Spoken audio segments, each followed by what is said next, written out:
Celebrating purple and gold from the heart of Los Angeles. This is the LakersNation.com podcast with your host, Trevor Lane. Hello, everybody. Welcome back to another show. As always, we're powered by CLNS Media and LakersNation.com, your home for everything Lakers. It's August. I know there's no basketball on right now. I don't care. I'm excited to talk Lakers, even when it's still summertime and we're still weeks away from training camp starting. I can't wait. I can't get enough Lakers basketball. So we're going to talk all kinds of things today. We're going to talk a little bit about Kobe, a little bit about Shaq, a little bit about everything else that's been going on in the world of the Los Angeles Lakers. But first, quick shout out to our sponsors. We've got betonline.ag. All you have to do is head over there, enter the promo code CLNS50, and you'll get a 50% welcome bonus. BetOnline.ag, your home for online gambling. And CBDMD. If you guys head over to cbdmd.com and you enter the promo code Lakers, you can get 20% off your purchase of premium CBD oil products. Again, that's cbdmd.com. We'll talk a bit more about them later on. And of course, big shout out to Uptime Energy Drinks, who's been a sponsor of our show for some time now. Uptime Energy is how energy should feel. You can find them at 7-Eleven, GNC, and Amazon.com. Joining me to talk all about the Los Angeles Lakers, Jas Kang from Lakers Nation. Jas, how are you doing, man? I'm doing okay. You know what? It's interesting you mentioned we're going to talk a little bit of Shaq. We're going to talk a little bit of Kobe. I'm sure we're going to touch on Dwight Howard. It seems like it's been like 7 years. I don't know what's going on here, but it's funny. It's 2011 all over again. It is. And the funny part about it all is, you know what? Nobody's talking about anything to do in the NBA except for the Lakers. So that shows how Showtime and the purple and gold are always at the forefront of the NBA. Don't make no difference whether it's August, even during the NBA Finals, people still wanted to know what the heck was going to happen with the Lakers. So I'm glad to be a part of it, and I'm glad we're going to get to sit here and talk about what Kobe said today. I have a few things I want to touch on that. I'm sure you do as well. Yeah, for sure. We're going to dive into all that kind of stuff. But first, Jas, I got to tell you, so this is a tough time of year for me. Like I'm a big soccer guy, so I follow Galaxy Soccer. I just watched, the big LA Galaxy versus LAFC game. And so that kind of stuff kind of holds me over a little bit. I'm getting excited that football season has started up because don't get me wrong. I love baseball, right? I watch baseball. I follow Dodger Blue, of course, our sister site, dodgerblue.com. By the way, which is now the #1 Dodger site out there. Big congratulations to those guys. Dodgerblue.com. Make sure you guys go check them out. But it's still, I feel like something is kind of missing. And what's been kind of scratching the itch for me a little bit has been fantasy football. I've been doing all my fantasy football drafts lately. I've got 3 teams at this point. But just to give you an idea of how my week has gone, Jas, I had a team 2 days before he announced his retirement. I drafted Andrew Luck. I drafted Lamar Miller, who tore his ACL, and T.Y. Hilton, who now isn't going to have a quarterback to throw to him.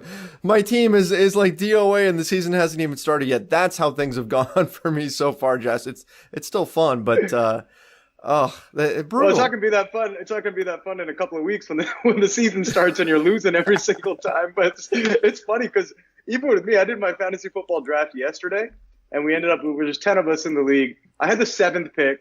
So it's kind of a no man's land pick for your first one. You kind of got to reach for a running back. I mean, I was happy that I got James Conner. I also got Michael Thomas as my second pick. Nice. But then I looked at my squad at the end of it, and I'm like, oh, this team sucks. So I'm not looking forward to the start of it either. So maybe we should just be working on basketball stuff. This is the time for optimism. This is like, okay, so for NBA offseason right now, you talk to any team out there, they love what they did over the offseason. That's the way it is. And you talk to any player too. They're in the best shape of their lives. They put on 10 to 15 pounds of muscle. They're ready to go. Every team feels like every draft pick they made is going to pan out and be the next star. And because it's summer, it's the time for optimism. That's right now for fantasy football too. Right now, everybody's looking at their team going, man, this team could do it. This guy could really blow up. Never know. Somebody's gonna really go off. Austin Eckler is gonna lead me to a title because Melvin Gordon is never coming back, right? We're thinking all of these things, and you're looking at your team and saying,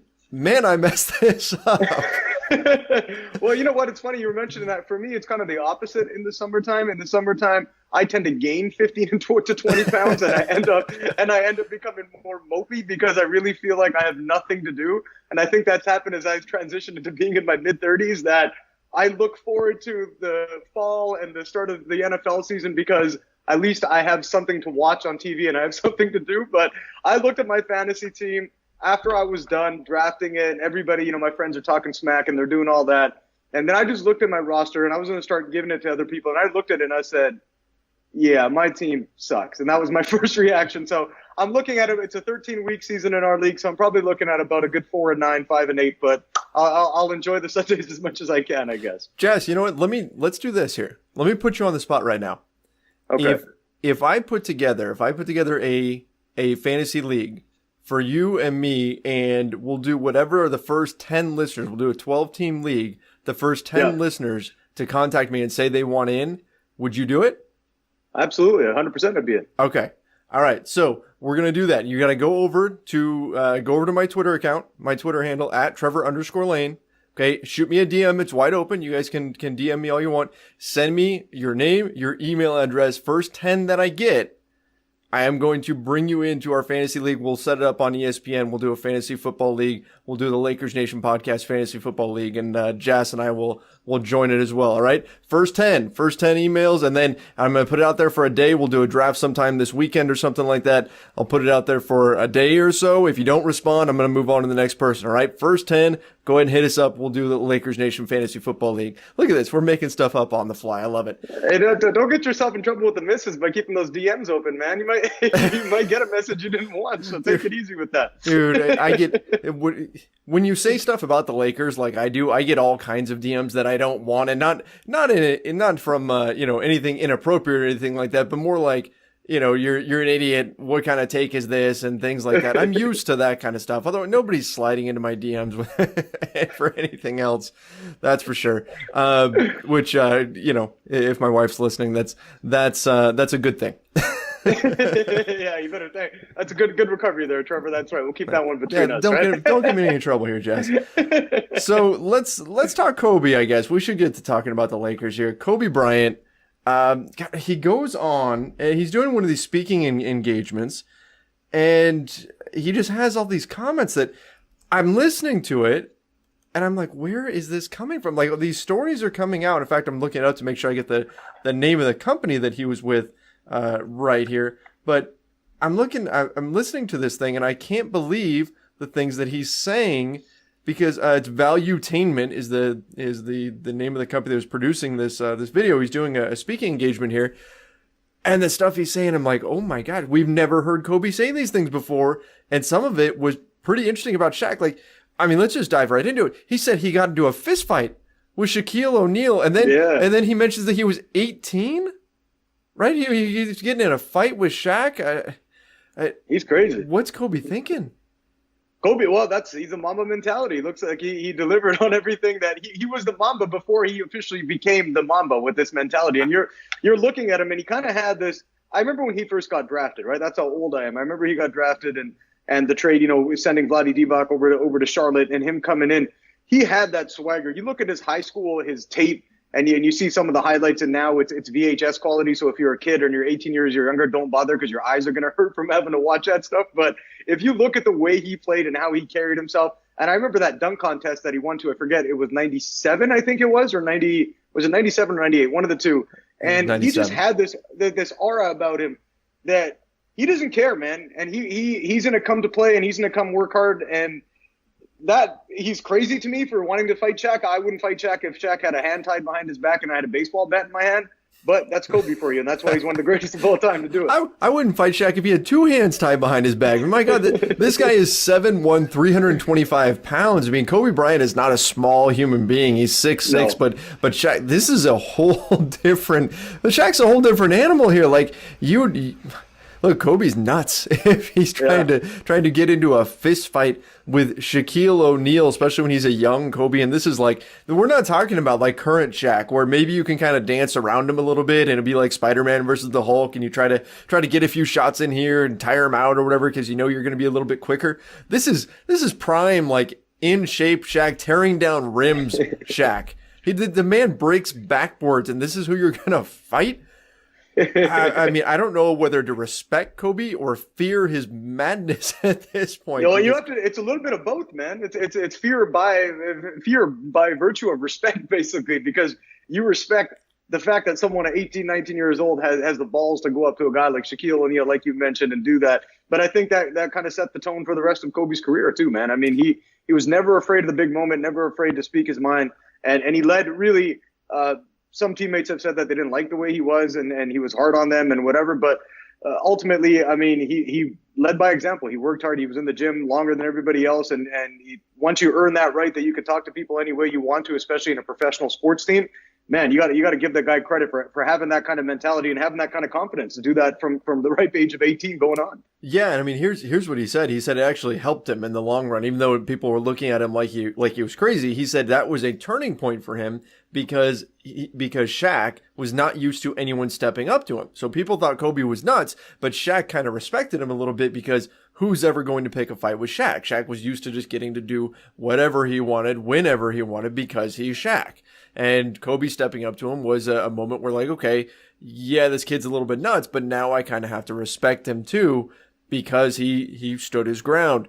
Even though I would imagine if this turned into like a real fight, I'm assuming this is one of those things where it's a little scuffle and maybe somebody swings a little bit and then teammates break it up. If this was a real fight, like Kobe's 41 right now, he wouldn't be 41 right now. No, Shaq would have ate him, right? Yeah, he would have snapped him in half. He would have torn him in half like the Hulk did Wolverine, right?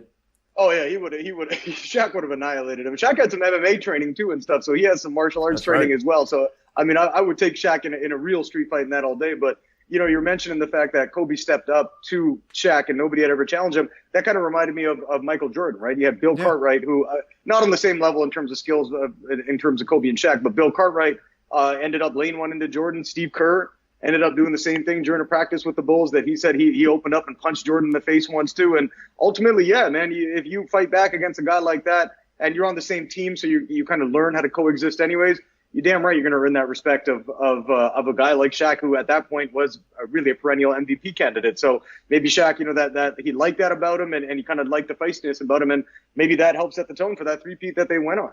Yeah, I mean, certainly it had to create at least a little bit more of an even level because there is this age gap between Kobe and Shaq. You know, when Kobe came into the NBA, Shaq was already the dominator, right? This was the guy that was, you know, just destroying everyone. And Kobe and Shaq come to the Lakers at the same time, but I mean, Kobe was not a star at first. We think about those air balls against the Utah Jazz in the playoffs, and this was a kid that was very much trying to find his way. As incredible as he was as a talent, everybody knew he could be something great. He wasn't there yet. And so they weren't on an even level when they first came into the NBA. And now Kobe did this, stepping up to him, kind of raises him up a little bit and gains him that respect. I mean, look, I was dying laughing because we make fun of this kind of stuff from Kobe. We call this Mamba mentality. There's the memes out there about Kobe saying, where he's got a, confused look on his face and it says pass. Just get the rebound. Well, he told Shaq that. He said Shaq was demanding the ball in the post, and Kobe told him at 18 years old, said, just get the rebound if I miss. This is like MVP caliber Shaq that an 18-year-old Kobe sounds telling him to get the rebound. It was like when Kobe waved off the Karl Malone screen in the All-Star game when he was a kid. He was not backing down from anybody, and I kind of like it. But at the same time, I think if it happened today, if this happened right now in the Twitter world, people would be losing their minds. Oh yeah, people would be. This would be like the front page news going everywhere online. You checked Instagram, Twitter, Facebook. It doesn't matter where you go. You would see this stuff. And as their feud kind of continued on, during that rough season, the 03-04 year, and then even after that, once Shaq had gotten moved to Miami, it ended up being like the perfect thing that happened like 10 years too early. You know what I mean? Because it would have been an internet phenomenon if this would have happened then. So, I mean, maybe it's a good thing for both of them that we didn't get all the details and some of the behind the scenes stuff that you probably hear now in terms of sources and leaks and whatnot. So maybe it was a blessing in disguise for these two as they went forward, that their reputations didn't take a big of a hit, knowing that we would have gotten a lot more of the details now than we would have at the time of their feud that they had going on. Oh yeah, I mean, it would have broke the internet. That's for sure. Look, I mean, Twitter went down during Kobe's final game for certain spells because everybody was going crazy over it. If there was something like this, Shaq versus Kobe going after each other, it would have been just absolute madness, and it would have been a lot of fun to a degree. Yeah. Right. I mean, it would be a lot of fun, but at the same time, I mean, that kind of drama would have been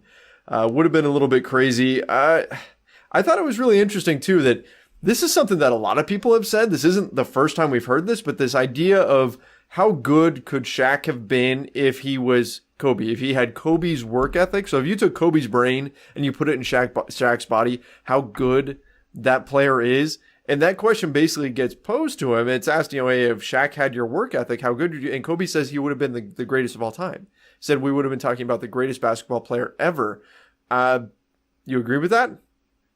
No. I always, in a weird way, and I guess just growing up at the time that I did, like, nobody could do what Michael Jordan did. You know what I mean? I mean, it was at that point that he was playing with the Bulls. Even the first three-peat that they had, and then the second three-peat that they had, you never thought they were going to lose. And even with Shaq on that team, I would say that 2000 team, 2001, 2002, where he was the alpha male and the most dominant guy in the league, he was in shape, and we got to see what he could do. Now, could he sustain that over 82 games? Probably not, just because of his just being 7'1", 7'2", whatever he is, and 300 plus pounds. It's tough to continue at that level. But I mean, to me, Shaq already is one of the best 5, arguably 10 players or arguably 5, top 10 for sure in my lifetime in the NBA. I mean, he was just phenomenal the way he was. But I always believe that, and especially in the last 20, 30 years, maybe going back just before Kareem and coming into now, it's a guard-dominated league, and it just the way they look. And for Shaq, it was like you could have triple teamed him, and it would have left a couple of guys open, but you could have taken him out of the game if you really wanted to. You would have got killed by the other guys that were on the floor with him. But I mean, there was an option. But to me, I still think Shaq is great. I don't think he ever would have been greatest of all time, regardless of how good a shape he was in. What about you? I mean, I think he's at least in the argument as greatest of all time, because I think. Like, yes, Jordan is the default answer as greatest of all time, and for good reason, right? I mean, he's got, if you go statistically, you go through his championships, you go never losing in the finals, and how many, 2 different three-peats, and all that. It's hard to compete with that. But when you look at what they did, and you look at what the numbers they put up over the course of their career, you could at least make an argument for, say, Kareem Abdul-Jabbar. Right, you could at least put him in that conversation. And Shaq and Kareem are pretty close. I mean, look, my buddy Alan Slewa from ESPN did a big question the other day on Twitter where he was asking who's the greatest Lakers center ever? Is it Shaq, or is it Kareem? Is it somebody else? And a lot of people were saying Kareem. Some were saying Shaq as well. But I would think that because it's that close already, and Kareem's already in that discussion with Jordan, if you gave Shaq a little bit more, like let's say that Shaq's work ethic was just absolutely unmatched. And let's say he gets his free throw shooting because of that up to, say, 75%. Let's say he's shooting 75% from the line. How are you going to stop him then? Like, then what kind of numbers does Shaq put up? Then how many records does Shaq break at that point? And how much longer does he wind up playing because he's doing a better job taking care of his body? I mean, you look at what Kobe went through to play for as long as he did, 2 decades in Los Angeles. How long does Shaq play? And then what does that allow him to do? I don't know. I mean, I think it's an interesting concept. It's obviously something we'll never know the answer to, but I can't write it off. I think that he could maybe be considered the greatest ever if he had that kind of work ethic and if he was just constantly in ridiculously good shape and doing everything to refine his game at all times. See, here's my thing with that. With Shaq, and it's like I've had this discussion with a lot of people before too. With Shaq, to me, and like I said, being born in the early 80s and getting to see him come up through Orlando and then his dominance with LA, he is the most dominant player I've ever seen. Now, greatest and dominant are 2 different definitions, but to me, he is the most dominant player. Like, there's nothing you could do with him. And I also think, like you mentioned, the fact that, hey, man, he had this, he had the size, the athleticism, the skill, and the touch around the hoop that a lot of big men at that time really just didn't have. But I think you look at that, his physical gifts were also kind of his weakness at the same time too, because if you're 7'1", 330 pounds, you can't put that wear and tear on your body 10 months a year. It's not going to lie. And you saw what happened towards the tail end of his career. Right. Even if he tried to stay in shape, it's just tough. Your body breaks down at a lot earlier age and a lot earlier than somebody who was built like Kobe, who's 6'6", slender, leaner, has a lot more just in terms of lean muscle mass, not fat. So I think a lot of that has to do with it. But I mean, if you just look at the physics of it, I do think that, Shaq is great and dominant, but I also think I mean, could he have worked harder and been in shape during the season? Absolutely. And his regular season numbers probably took a bit of a hit. I also think it doesn't help that the basketball is the size of a marble in his hand when he's shooting free throws. But at the same time, he's like shooting a grape. Yeah, it's like, it's like imagine us trying to shoot a pebble into a basketball hoop. It's tough to do, right? Yeah, right. But I mean, I just think for him, I think that was, because if you look at his playoff numbers, man, he was always ready to go, especially in his prime years. Mm-hmm. He dominated, and you couldn't ask for more of him in the playoffs than what he gave. Yeah, I agree with that. I think Shaq is the most dominant force that we've seen. He's the most, I mean, look, teams were loading up on just big bodies. Are you 7 feet tall? Are you somewhere between 250 and 300 pounds? Cool. Guess what? You're an NBA player now. We're going to throw you at Shaquille O'Neal just because you're big enough to stand up to him. Teams loaded up on players like that didn't have the skill to really play in the NBA, but because they were big bodies, they could throw them out there at Shaquille O'Neal, and there were 6 fouls. That's how dominant he was. The teams were changing the way that they structured their roster in order to deal with him. So yeah, I get your point that it is hard to say, oh, he would have been better than he was. But I think at some point, like, his mentality had to make some sort of a negative impact. Not that he had a loser's mentality or anything like that, because obviously he's extremely successful. But just in terms of taking care of his body, I wonder if there's another level he could have hit. Maybe you're right. Maybe that doesn't push him into greatest of all time category, but sure would be fun to find out. I certainly wouldn't bet against it, though. And speaking of betting, I like that transition there. That's a great transition. Yeah, that was pretty good. I'm proud of myself. So while baseball, we're going to talk a little bit about betonline.ag here. While baseball season's in full swing, placing a wager on baseball has never been easier with all the best odds at betonline.ag. This week, I'm watching the Dodgers because I'm watching the Dodgers every week. Shout out DodgerBlue.com. But wait, can you believe the NFL preseason is underway? Yes, I can. Shout out fantasy football. To celebrate another season kickoff, betonline.ag and CLNS Media are giving you a 50% welcome bonus on your first deposit. Head over to betonline.ag or use your mobile device to join today using the promo code CLNS50 to receive your welcome bonus. Don't sit on the sidelines this football season. Get into all the action with betonline.ag, your online sportsbook experts. Minimum deposit of $55 is required to qualify for the bonus, and please see BetOnline's general rules for additional terms and conditions regarding bonuses.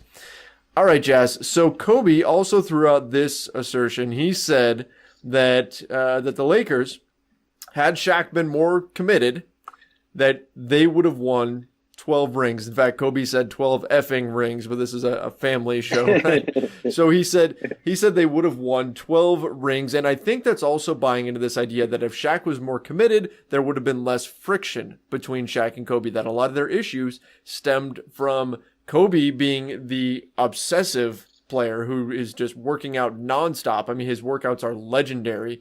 Been working out 3-4 times a day, never doing anything other than basketball. And then you had Shaq, who's making movies and rap albums and doing all of these other things and, recovering on company time and all that. Just two opposite personalities. But the idea here is that maybe they would have meshed well together. Plus you'd get a little bit of an increase in performance from Shaq. 12 rings, though. Is Kobe exaggerating, or is that a realistic possibility had they stayed together for the entirety of their careers and Shaq been, if Shaq had Mamba mentality, I guess, for lack of a better word? Well, we both know that's an exaggeration. Ain't no way they were they're gonna win 12. But I mean, could they have won 5?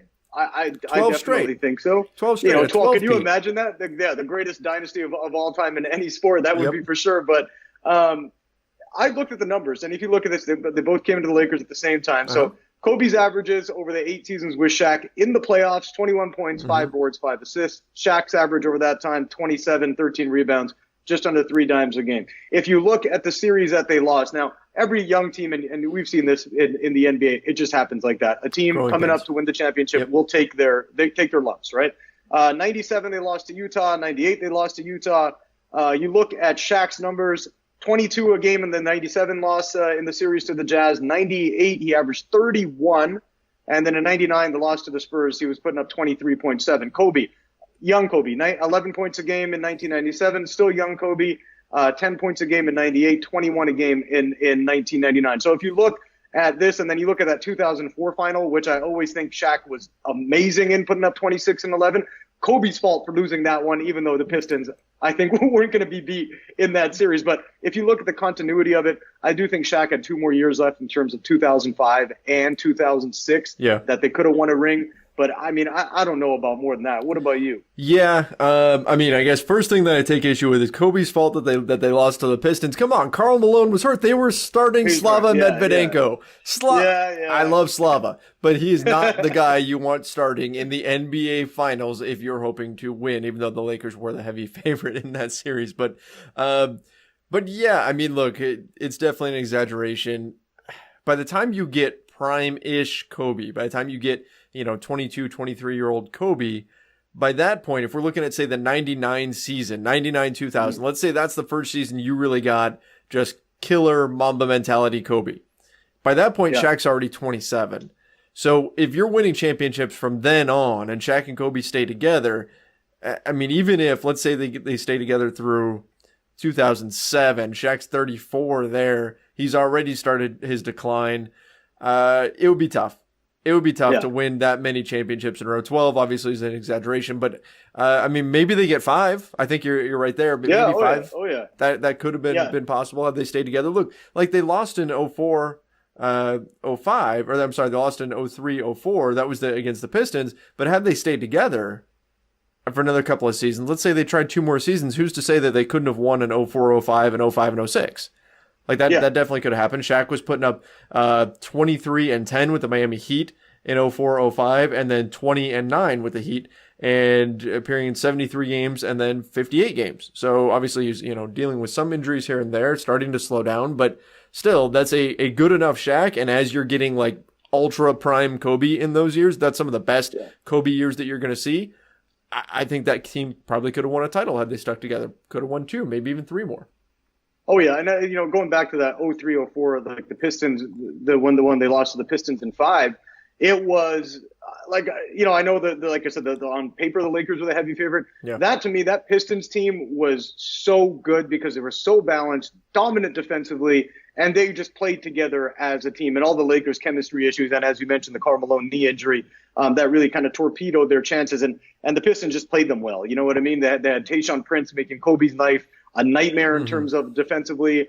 And Shaq, was lighting up Ben Wallace, but the Pistons game plan was basically like, cool, Shaq, go ahead and score your 30 and do whatever you want. We're just not going to let anybody else beat us. But, that 04-05 year, that San Antonio team wasn't very good that beat the Pistons. So I think that the Lakers could have beaten them there. And then that 05-06 Miami team obviously wouldn't have been there. The Mavs were in the final that year. And I think that a team with prime Kobe and just coming down Shaq still wins those easily. But I mean, you look at those, like I said, the first 3 years they were together, fine, it happens. Teams have to learn and young teams have to come together and grow, growing pains happen. You saw that even with the Raptors, minus DeMar DeRozan this year, they got Kawhi, but they've had their playoff failures before.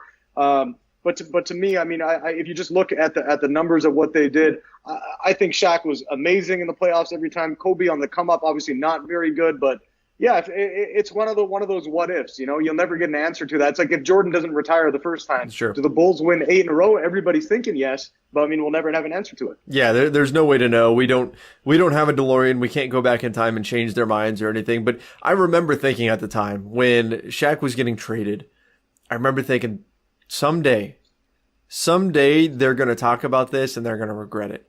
Someday they're going to regret parting ways. Even though, look, Kobe wants to be the man. He wants to do his thing. Right, and Shaq's got some issues with his contract and things like that. They're going to regret not sticking together and winning as many as they could because you have arguably the top 2 players in the league on the same team.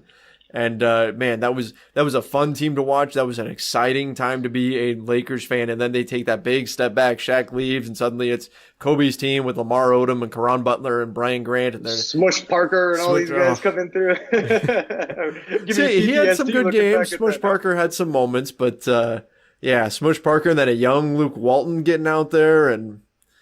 Well, it's funny. We're talking about this like that 98-99 team, and I know it was a strike year too. There's only I think they played 50 games that year, correct? Right? Yeah. If you look at that Lakers squad, some of the guys they had on the roster, like Glenn Rice, I used to love Glenn Rice's game. He was awesome. Ruben Patterson got a little bit better after that. Ty Lue, of course, Eddie Jones, Robert Ory, Derek Harper, Rick Fox. I wonder what happened there. Was that just a Dale Harris effect? You think? Well, let's see. Eddie Jones got traded for Glenn Rice, right? And so that was okay, they weren't. So these were. I'm just reading that who they had on their roster. Yeah. Here, But that was you didn't have prime Kobe yet. You had Kobe who was still coming up, and I think they ran into the Utah Jazz that year. If I remember, in fact, they ran into the Jazz a few years in a row, and it was tough. But yeah, that team, I don't know what was going on there. At one point they had Nick Van Exel, they had, you had Eddie Jones, you had Kobe, but Kobe was kind of battling with Eddie Jones for the starting role there. But they had the pieces. They just didn't quite mesh together. That was their we're still taking our lumps phase before they could really break through.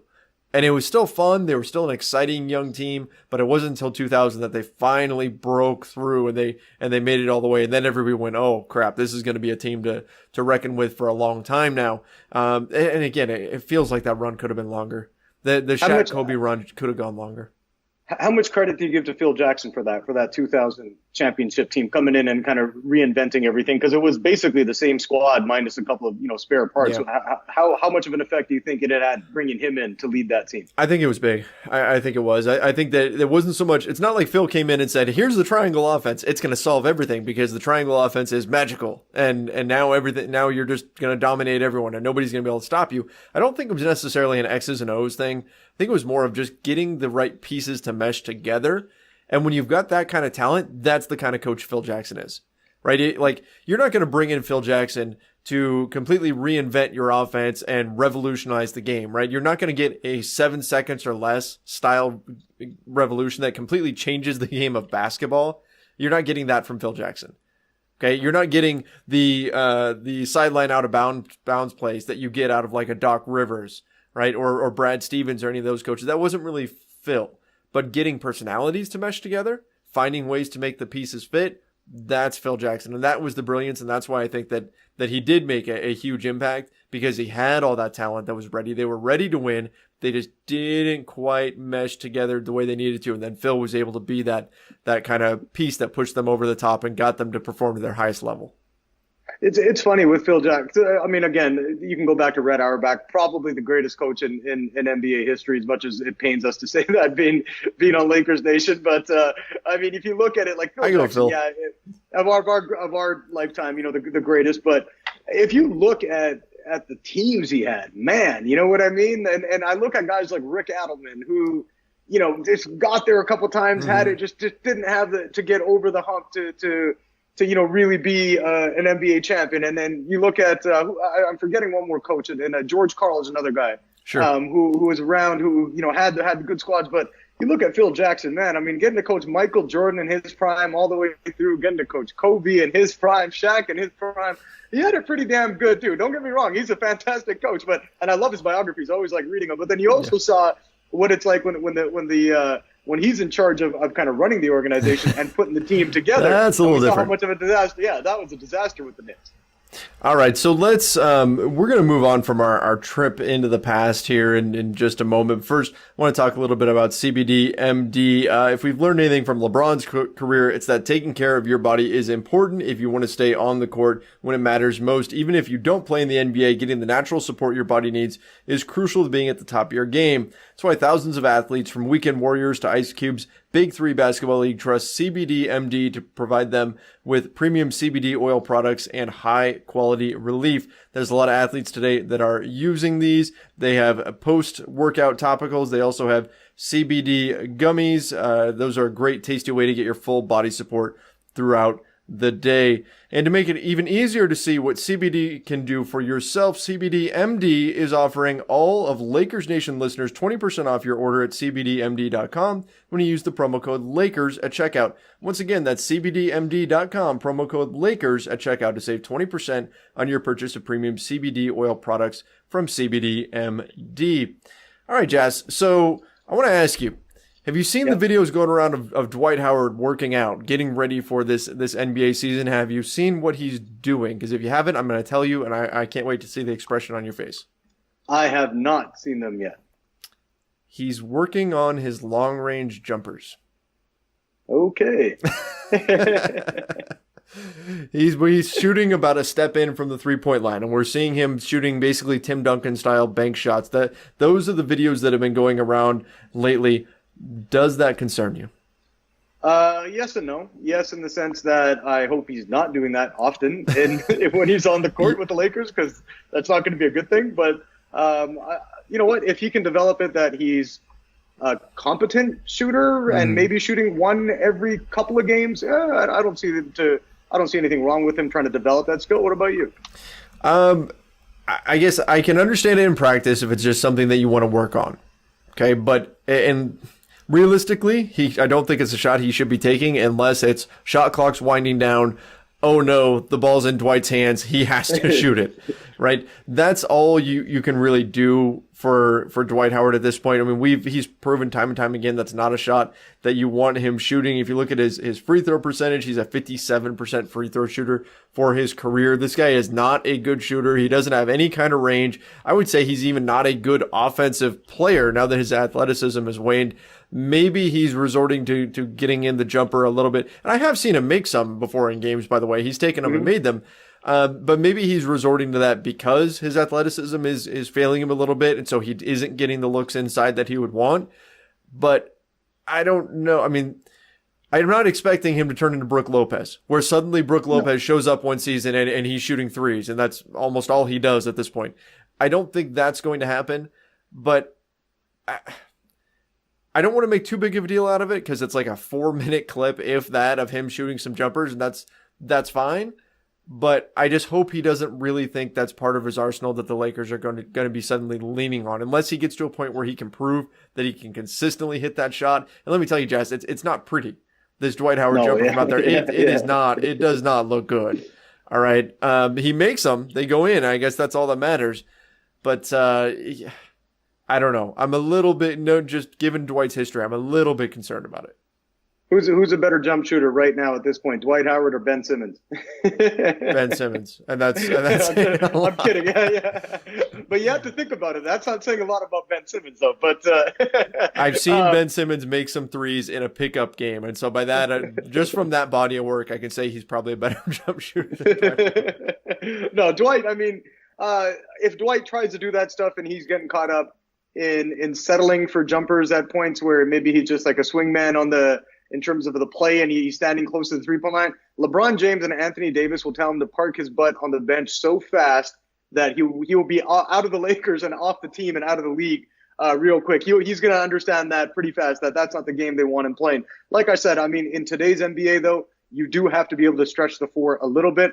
Like you said, you don't want anybody being like, you don't expect him to be like Brook Lopez, where Brook Lopez always kind of had a bit of touch to his game and he could hit, face-up jumpers from the post, and he had nice little post moves there. We can hit a fadeaway, where Dwight was mainly, big man moves, where drop step or face-up, take a dribble to the hoop and try and dunk it on the guy, or hooks. But it's 2019, and in the new NBA, you have to be able to hit some jump shots. So, again, I don't think it's something that is going to happen all the time, but if he's trying to add something to his game that, hey, if need be, like you mentioned, the shot clock's winding down and I'm the wide open guy, I'm capable of hitting this shot. I'm not going to use it like a hot potato and just chuck it. You know what I mean? So, again, nothing to get excited about. It's just also not something that I'm going to get too worried about at this point. Yeah, I mean, look, he's not, Andrew Bynum jacked up a three in that one game and then got pulled right away. I mean, I guess maybe he was leading the big man revolution out to the 3-point line. He was light years ahead of his time, but yeah, I mean, look, what you're doing in practice doesn't necessarily mean you're going to do it in a game. And as at MCMZ12 on our live stream here mentions, it doesn't concern me because JaVale's taking all these threes in practice, and he states that it's just part of his workout. And yeah, look, I think that's true. You can't just dunk all the time. That can't be the totality of your game or anything like that. So again, I'm not going to get too worried about it until Dwight starts chucking these things up in an actual game situation. That would be a little bit of concern. But speaking of Dwight, he's very, very polarizing. I'm finding this out. I mentioned that I made a little joke tweet about him and the expression on his face on Twitter the other day, and it had people like jumping to Dwight's defense, like I was attacking his character or something like that. So he's got some fans still. He's got some people that really want to see him do well. He's got some people who still are very skeptical of him. But given everything that we know at this point, what does a successful season look like for Dwight Howard? If I'm looking at it realistically, I think 8 to 10 to 12 minutes a game, depending on the opponent and depending on a night where Anthony Davis might be getting some load management and depending on JaVale McGee's health. I think, anywhere 8 to 12 minutes a game, and he's able to chip in. Offensively, I don't even care. I mean, if chances are he's going to be hitting either getting offensive rebounds or getting some drive and dish where he's going to be able to put up a layup or a dunk from LeBron or whoever's bringing the ball up off the top. But I think the big thing that he's got to bring, and he's always had this aspect to his game, but has he made it? Has he truly taken it to the next level? I haven't really seen that other than a couple of years in Orlando, is defensively. Now, you mentioned he's not the same athlete that he was 15 years ago. Of course not. You know what I mean? But if he can come in, try and alter some shots, especially the guys that are coming to the rim, and be a bit of a rim protector. And his defensive rebounding percentage, he was 4th in the league with Charlotte a couple of years ago. Now, that Hornets team stank. There's no denying that. Yeah. But he was also a big, I think it was 29.5%, 30% of the defensive rebounds he was getting while he was on the court. So I think that's where the Lakers have to look for him, is be a defender, be a rim protector when you can in the short amount of minutes you're getting. I think that'll make him successful. Otherwise, like we said, he ain't going to be on the roster past January 7th. I think that's an interesting stat, that defensive rebounding percentage. Part of it, a factor of it there, is who else is on the floor with him, right? Yeah. Charlotte didn't really have anybody else to grab the rebounds. It's like if you look at Julius Randle's rebounding numbers, they went sky high this season that he played with Brook Lopez, because Brook Lopez doesn't really go for the rebound himself. He more boxes out other people and then lets you grab it. So Randle's rebounds went through the roof. So I know there was a little bit of an issue there. Or perhaps that was something going on when in Charlotte with Dwight. But you're right. If he can focus on doing those little things, focus on rebounding, focus on boxing out. Statistically, JaVale McGee is actually a little bit better of a rim protector than Dwight Howard, which I was a little bit surprised. I mean, I guess watching them, not really, but just knowing Dwight has this whole persona of being this defensive monster, and he's, blocking tons of shots at the rim and all this kind of stuff. He's not that guy anymore, but JaVale was actually a little bit better at the rim, but Dwight overall was still the better defender. So if he can really focus on that and not worry at all about his offensive game, I think it's interesting, especially if he doesn't demand any touches in the post. That's going to be key, because his post-up game is not pretty. JaVale McGee is actually statistically, per synergy, generates more points per possession in post-up situations than Dwight Howard does, and JaVale McGee is a terrible post-up player. So yeah, that's going to be something they're going to have to eliminate from his game. In fact, at Garkle here in our live stream chat said he needs to be like Ben Wallace. Yeah. I like that. I like Dwight, go be Ben, maybe grow out the fro, right? Go be like Ben Wallace, and that's all we need. That's all the Lakers need from Dwight Howard. Defend, protect the rim a little bit, and grab boards, and that's it. Yeah, and you look at he had a small sample size last season too with Washington. Only played in 9 games. Obviously, had the injuries there, but over those 9 games, 25 minutes a night, he was grabbing 9 boards a game. I mean, you look at over 48 minutes, or average, that's 16, 17 boards a night. Nobody's expecting him to do that, but I think that's where the key part of him speaking to apparently Rajon Rondo and I think it was JaVale McGee and Anthony Davis, saying that I've hit rock bottom. And he knows this is his last chance to be able to play a game and play a sport and get paid handsomely for it. And this might be his last shot to do it. He's made enough money in his career. It's what does he want his legacy, and what does he want to be remembered as? And I think if he's able to kind of calm his ego down, and the maturity thing, we talked about this last week as well, is having the maturity to be able to say, hey, you know what?